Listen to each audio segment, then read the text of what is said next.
Hello Tarot fans and welcome to another edition of Blue Six Tarot. I'm your fantastic host Blue Six. Thank you very much for watching.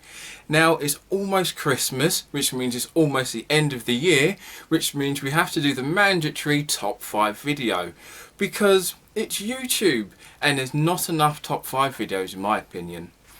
But whilst you're also here, why not click the subscribe button and hit that bell for notifications, as we're only 30 subscribers away from hitting 500, and that would be awesome if we could reach that by New Year's. That would be much appreciated. You can also leave a comment down below. So what we're going to do in this video, we're going to do a top 5 of the tarot of this year, and at the end do like a top 3 of my favourite tarots so far. So without further ado, let's hit that intro.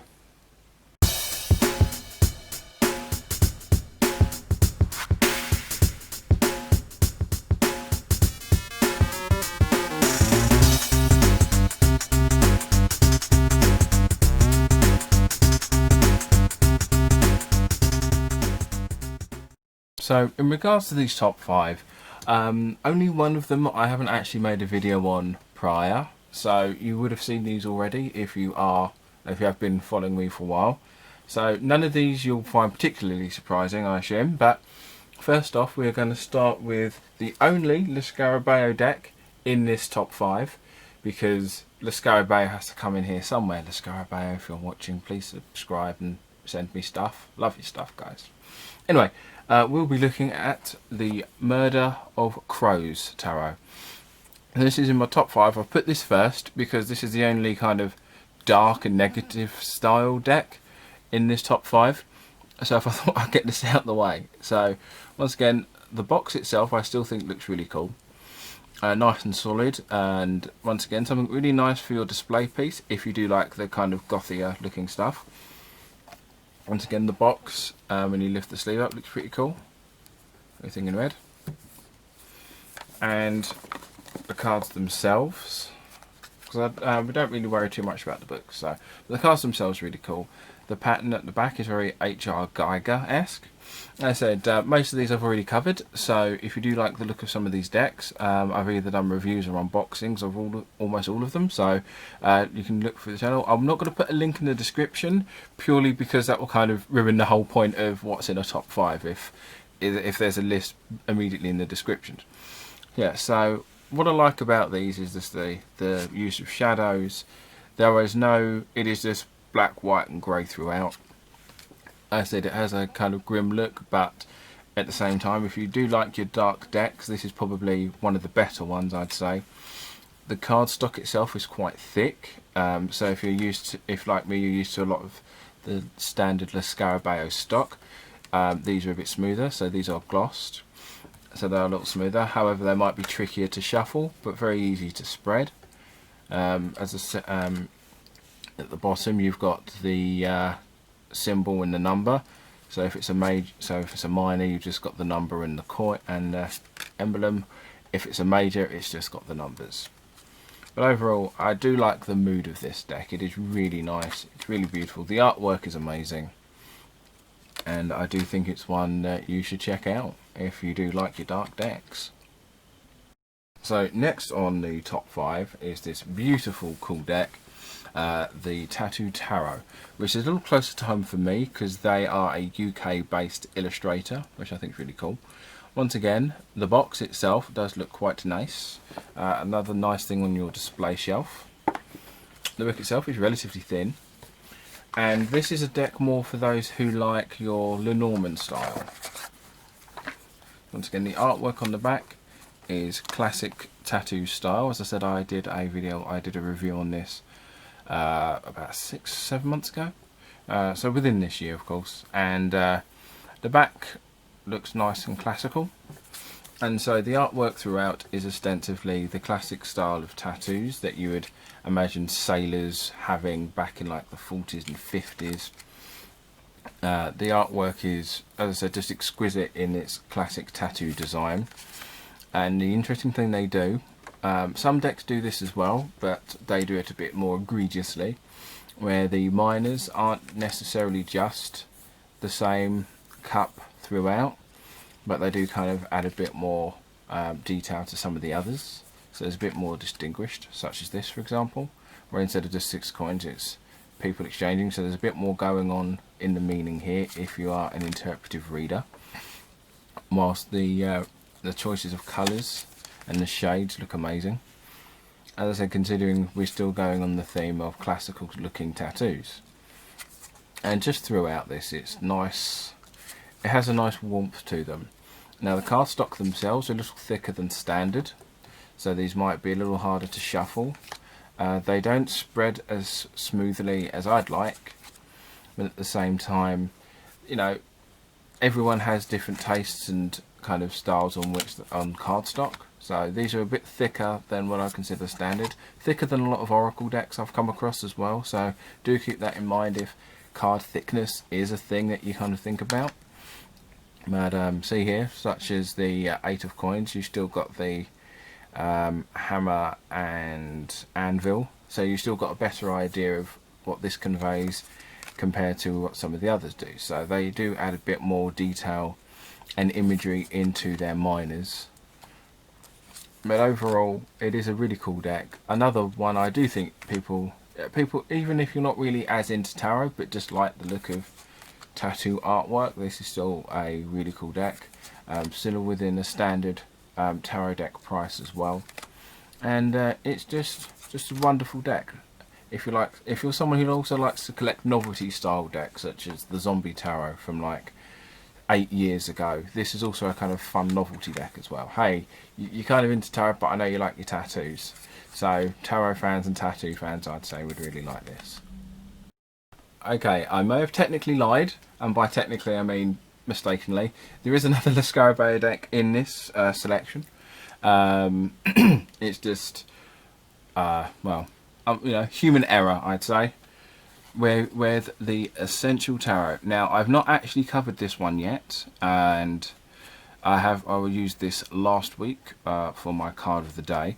So this one is cool, nice minimalist sort of art design. So this isn't necessarily something I'd have on display unless I wanted a more kind of minimalist display, which in itself sounds a bit self-defeating.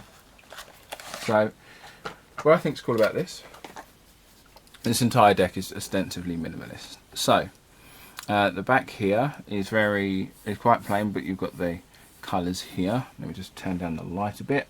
You can get a better look. There we go. So that's ostensibly the back, so very minimalist. And the cards themselves, so for example we've got the Page of Wands. So there's no actual characters in this. The entire deck is done through what basically looks like a church panel, a church pane, and so you're just having images and symbols of each card, such as just a lightning bolt for the tower. You still have your Marseille style of cards here, but they're still kind of arranged in a way that still reminds you as to the meaning of the deck. So we've got the 8 of Wands with the ones that's flying through, and or the 9 here as a wall, and you've still got this kind of line here as well to indicate stuff. You've got this arch here behind the cups to indicate the rainbow. So there are still things to distinguish them from each other. So there's still little elements that you would normally see in your classic Rider-Waite, but at the same time it's doing it in a very minimalist style, and I do think this is really cool. So for example, you've got the Emperor here, so you just have his wand, crown and orb.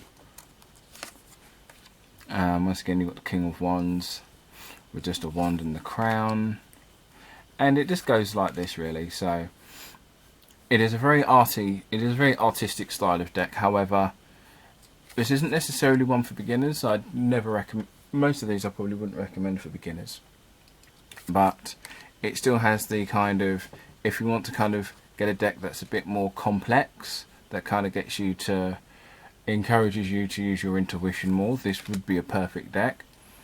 And you know, I was going to say if you want something a bit more challenging, something a little less basic, which is ironic in its own right, because as it's quite minimalist, as most of the activity is just happening in like 1/3 or 1/4 of the card itself.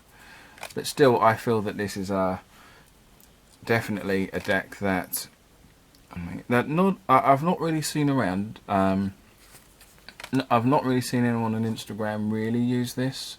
I haven't seen many on YouTube either, so I'd still say this is one definitely worth keeping an eye out for. So for Pride last year, I covered the Gay Tarot from the Scarabeo, and this year I wanted to have another LGBT style of deck. And so I asked my good friend at Tarot Tidbits 78, who I recommend you check out, say like, hey, I'm trying to find an LGBTAQ plus deck. What sort of ones would you recommend? As she has hordes of cards. So she recommended this, which is the Neo Tarot. Now, this deck, I came across this deck. I don't even think I looked much. I think I looked into it a bit, and I thought, you know what, this looks interesting. So I wound up picking it up, and this is a really amazing deck. Now, first off, the cards aren't actually this big. When you open it, the cards are just more of your standard size.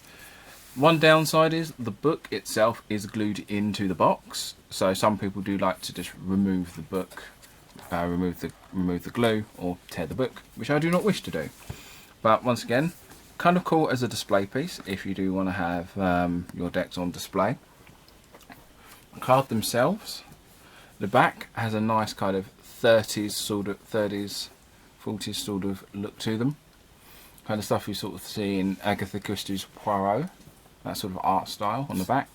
And on the front we have, so one of the reasons this is a really cool deck is, first of all the people here are brown, and this is a deck of colour, as it were. But also throughout the deck, the characters here, some of them are kind of gender neutral in their appearance, or very kind of gender ambiguous. So throughout this, not only do you have people of colour, you also have women in the traditional masculine places, men in traditional female places. Throughout, as I said, there's some of the characters, are they male, are they female? Doesn't matter, I don't think it really matters. So it is quite interesting just to kind of have a lot of, there's a lot of, I said gender ambiguity in this, and that in itself I think is pretty cool. And the artwork itself are very kind of block colours. So there's not a lot of shading within each piece. It's just done in nice blocks. So the artwork's cool. I like the little borders as well. And I think this is kind of, if you want something that's a bit less traditional, that kind of pushes the mould a bit, or breaks it, this would be perfect for you, I would say. Just because, as I said, the artwork's really lovely. You've got men, women, effeminate looking men, masculine looking women throughout the deck, and I definitely recommend this. Now, cardstock wise, the cardstock is a little thinner than I'm used to, so these are a little bit, I don't want to say flimsy, but the cardstock's a little thinner than what I'd consider a standard, but at the same time the cards spread quite smoothly as well. Yeah, this whole thing is just, oh, whoops, stars upside down. But this whole thing is just really cool, and a very kind of different take on some of these traditional cards. Of course, no top 5 list will be complete without my favourite of the 5, which is the Modern Witch Tarot. Now, this had been out for a while. I think it came out the last year in small numbers, and then the demand for it became so big that they produced more and made it more widely available. And so this is my favourite of this year, just because I got it in January. So once again, cool display box, nice thick box, one of the cool slidey up ones. Almost dropped it. So one of those cool boxes there. The book itself is a nice little hardback. So you've got your little cardboard bit. So it's a nice little hardback. And throughout this deck, it is all women. It is an entirely female deck. And so I did an unboxing of this near the beginning of the year. So throughout this deck, it's just all women of different body types, skin colour, all sorts. But it's also basically just a modern version of the Rider-Waite Smith, which is also good. So if you're someone who uses the Rider-Waite but wants something different but new, want something different, new but still about the same, this is perfect, as the images are still ostensibly the same. It's just you've got different people in different roles. As I said, once again, different people, different skin types throughout the deck, different body shapes as well. Women of colour, white women, all sorts, all different. As I said, different body types, and this is a very female positive sort of deck as well. Now, this isn't necessarily a deck that I would go out for this. I guess when it comes to diversity in decks, I tend to go for more gender diversity rather than just specific femininity. But as I said, that's all a personal thing. So, but this deck is just really attractive to me as well. The colours are nice. So it's quite modern. So she's like holding a mobile phone there. The Hermit has a laptop, and as I said, it's got women of different ages as well. It's not all just young blondes. I love the fact the fool's got green hair. And the other thing I like about this, because it has 2 extra cards in it, and the 2 extra cards is this nice little bit here, that just says, "You are a badass being, full of life, love, possibilities, thoughts. Through this deck, you may find a path that best suits yourself. To find your best self." That's great. Now, I keep that in because this card has come up at the right points when I've done readings. And my favourite card in this, my second favourite card, because the Fool's usually my favourite, my other favourite card is they have 2 versions of the Ten of Swords. You've got your standard Ten of Swords, which is basically this picture. But then you have this picture again with everything is fine, which I love. And when I've done a reading for one of my friends, she's had this card come up a few times. So it's become kind of like a bit of an inside joke. But out of all of the top 5, this is my favourite. Just because it's comforting in the concepts of familiarity, but it's different enough to kind of just expand what you see within it. And a deck like this is always going to be something worth checking out. The cards themselves, cardstock's thick. The cards themselves are quite smooth, so they are easy to spread and very easy to shuffle. They may slip out your hands, but just be aware. Just to be aware of that. But if you're going to buy another deck, if you're going to buy your next deck for the year, for the end of the year, to cheer yourself up, I'd definitely say out of the 5, this is the one to get. So now for the last part of this video, where I'd actually rank my now top 3. So this is going to be a continuing thing every time I do a top 5, kind of reshuffle to see where I'd actually put these. So I'd put now my top 3 tarot, top 3 favourite tarot of all. Number 3 is the Everyday Witch, which has featured in a couple of my videos before. This is still one of the more comforting decks to use because it's very different to the standard, but at the same time the artwork is nice and easy and comfortable. So if you're doing a reading for someone who's not had one done before, these would be perfect, but because it's very nice and accessible. Once again, still not for beginners, but still very accessible. So this is actually my 3rd favourite now. Second, surprise surprise, is the Modern Witch. This is just a one throughout the year I've just been returning to. I've not used it a lot, but it's one I get excited to use. But once again, if you're a long time viewer, my top favourite still is the True Black Tarot.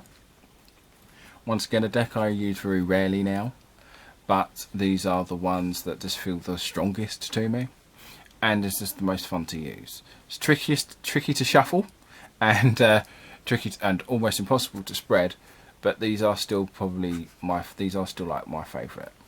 Yeah, so I hope you enjoyed my top 5. I've not done one of these for a while, so I hope you enjoyed, and I'll be doing a forecast reading on Saturday, because no one's really good. I don't expect anyone to be watching on Christmas, but I hope you enjoyed. Once again, don't forget to like, share and subscribe, and I'll catch you on the flip side.